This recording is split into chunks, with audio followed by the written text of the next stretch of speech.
Gente, olha o que me mandaram aqui, que eu tive que assistir. Pessoal, O chocolate do Flávio recebeu 1.512 depósitos em dinheiro vivo em valores redondos e idênticos. Quem tem comércio aqui, que hoje menos, mas antigamente recebia mais em dinheiro em espécie. Era um comércio, gente. No final do dia ou no final da semana, você junta a quantia, vai no banco e deposita no banco. Jesus, gente, para. Cara, 1.500 depósitos em dinheiro vivo, todos ali, regulares, em espécie, com um valor redondo, e o cara ainda tá querendo explicar. Explica uma coisa, se alguém aqui tem comércio, seu comércio já recebeu 1.500 depósitos ali, igualzinho, tudo em dinheiro vivo, e isso tá legal. É o padrão de um comércio, gente. Por isso que os bolsonaristas adoram atacar o Pix, porque eles gostam de fazer a coisa no dinheiro vivo. O senhor homenageou, visitou na cadeia, treinou tiro e empregou a família do chefe do escritório do crime. Quando eu o conheci, então ele é um cara, uma referência, exímio atirador, e depois disso ele buscou um caminho errado. Eu não posso ter responsabilidade de um troço que isso aconteceu faz mais de 20 anos. Cara, eu não sei se todo mundo conhece essa história. O cara que ele tá falando ali, que dar um risinho, é o Adriano da Nóbrega, chefe do escritório do crime da milícia de Rio das Pedras, no Rio de Janeiro. Toda a família, esposa, mãe, foram funcionários do gabinete do Flávio Bolsonaro. Ele tinha relação direta com a turma. O cara homenageia miliciano, contrata os amigos, parentes do miliciano, defende o miliciano. Aí quando a sociedade fica sabendo que o cara é miliciano, ele diz, como é que eu podia saber que o cara era miliciano?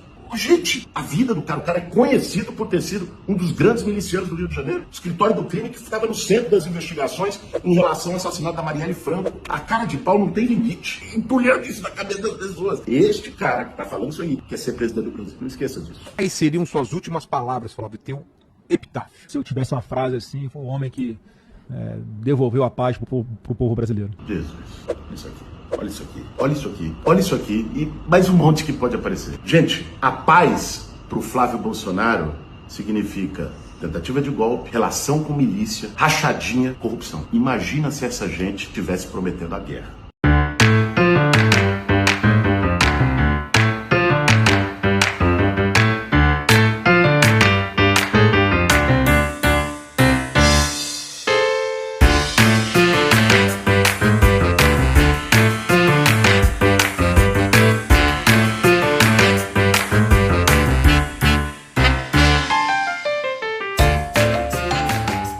Está entrando no ar o nosso programinha, Professor Roberto na Noite, exatamente, nosso programa de meio de semana. E lembrando vocês que agora nós estamos diariamente com vocês. De manhã nós temos as rapidinhas do Professor Roberto. Nas segundas e terças nós temos o Professor Roberto na noite. Na quarta-feira nós temos o Professor Roberto falando sério de política, nem tanto sério assim. Na quinta e na sexta nós temos o Professor Roberto novamente na noite com pautas aí polêmicas do mundo político do dia. No sábado nós temos o Desmascarando, para desmascarar toda essa catrafada aí da direita e da extrema-direita. E no domingo a nossa live ao vivo. Portanto agora a presença do Professor Roberto vai estar diariamente com você aqui no nosso canal YouTube. Não deixe de dar o like e te inscrever no canal.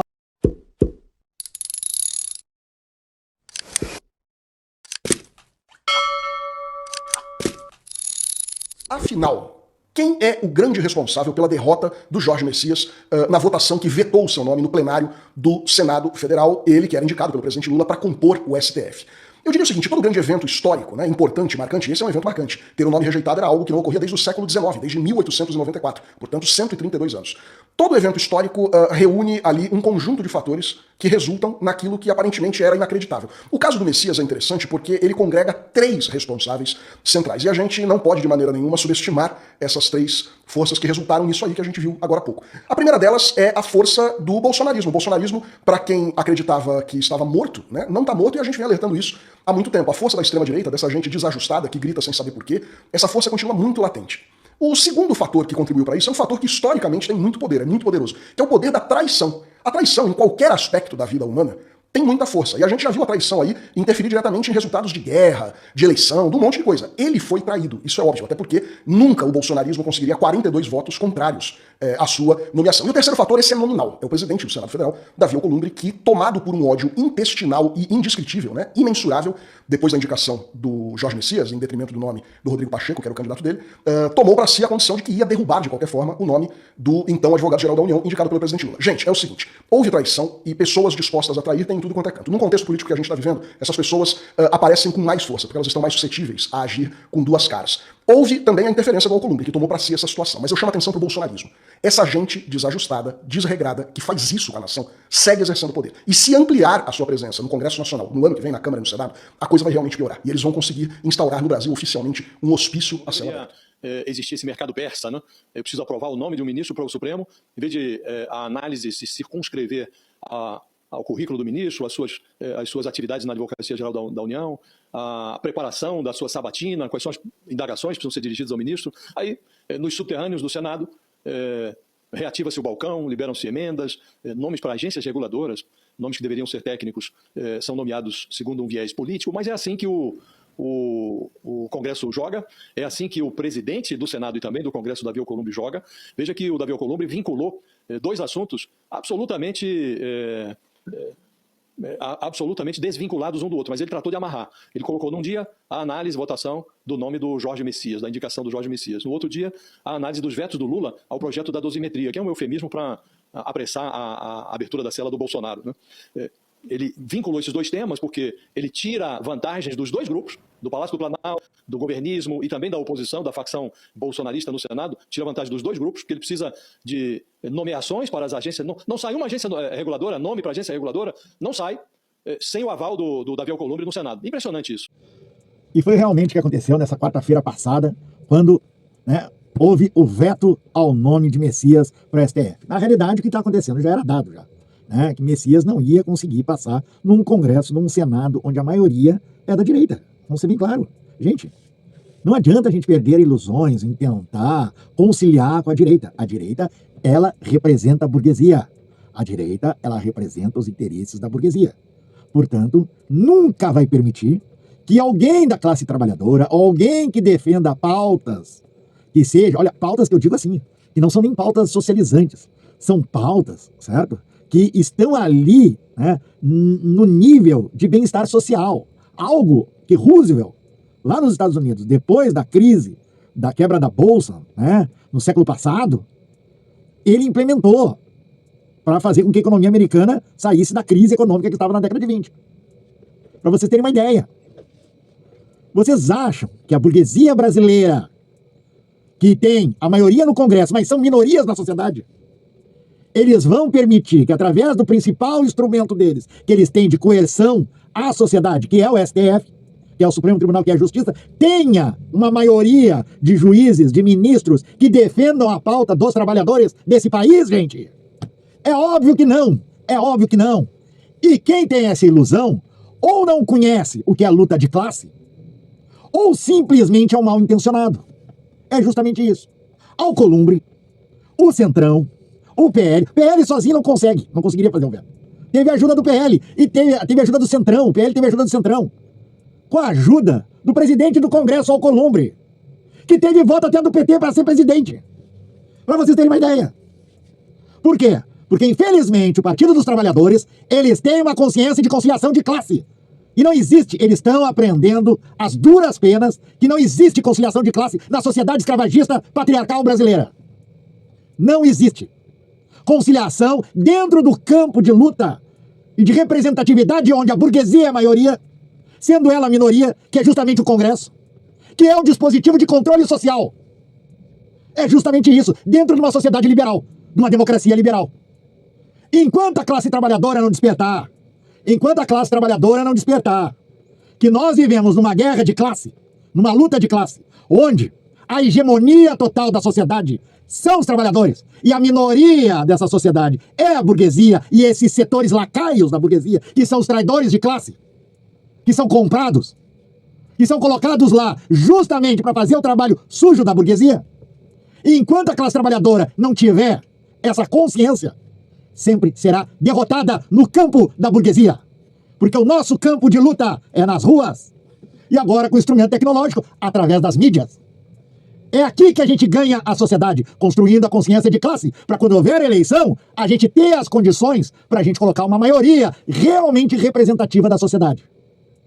Hoje mesmo tivemos outra derrota feita pela burguesia. Por quê? Porque a burguesia ela é golpista, gente. Ela é golpista.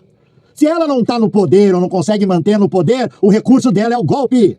É o golpe, seja ele parlamentar, seja ele golpe militar, seja ele a manipulação da opinião pública através da imprensa, como fizeram contra Dilma, primeira mulher ilibada, que hoje é presidente dos BRICS, o maior banco mundial. Fizeram e deram um golpe midiático, e com a ajuda do Supremo, e com a ajuda do Congresso, que sempre foi inimigo do povo.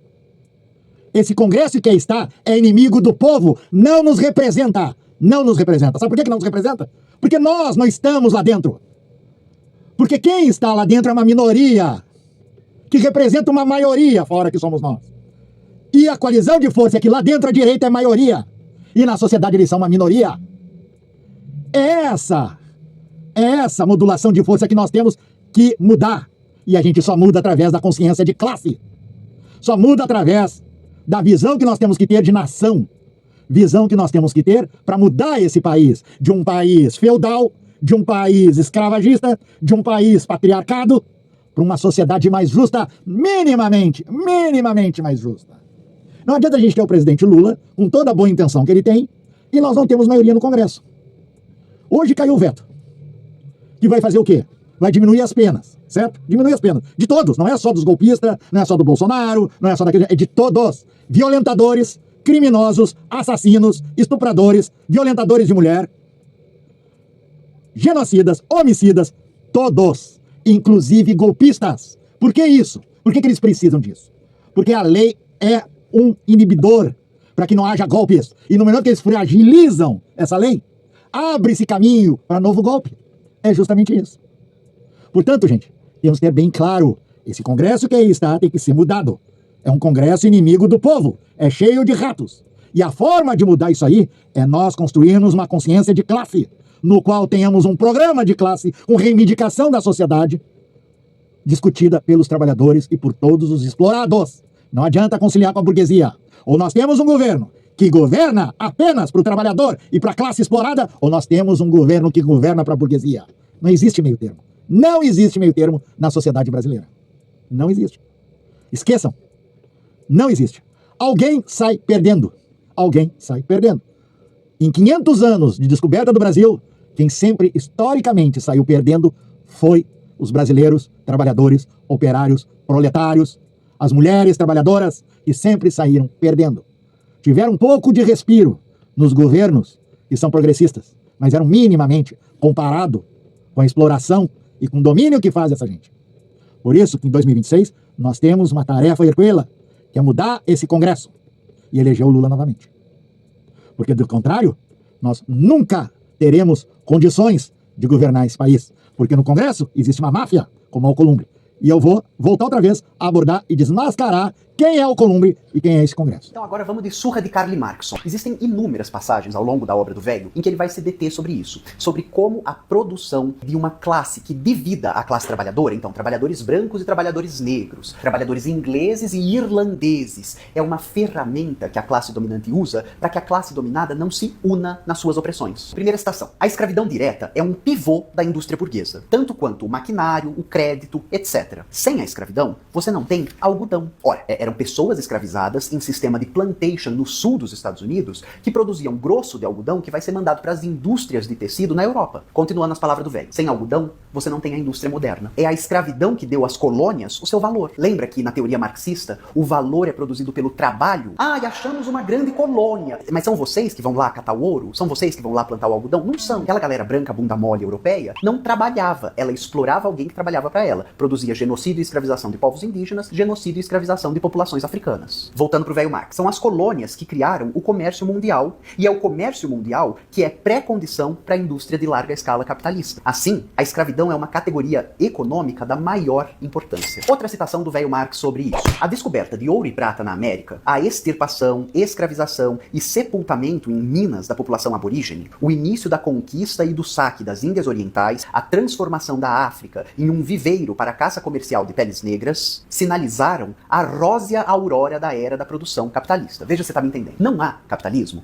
sem essa fase primeira que visa distinguir a humanidade, nas palavras do Ailton Krenak, num clube VIP de seres humanos e no lixão, que pode ser sacrificado, subjugado, escravizado, etc.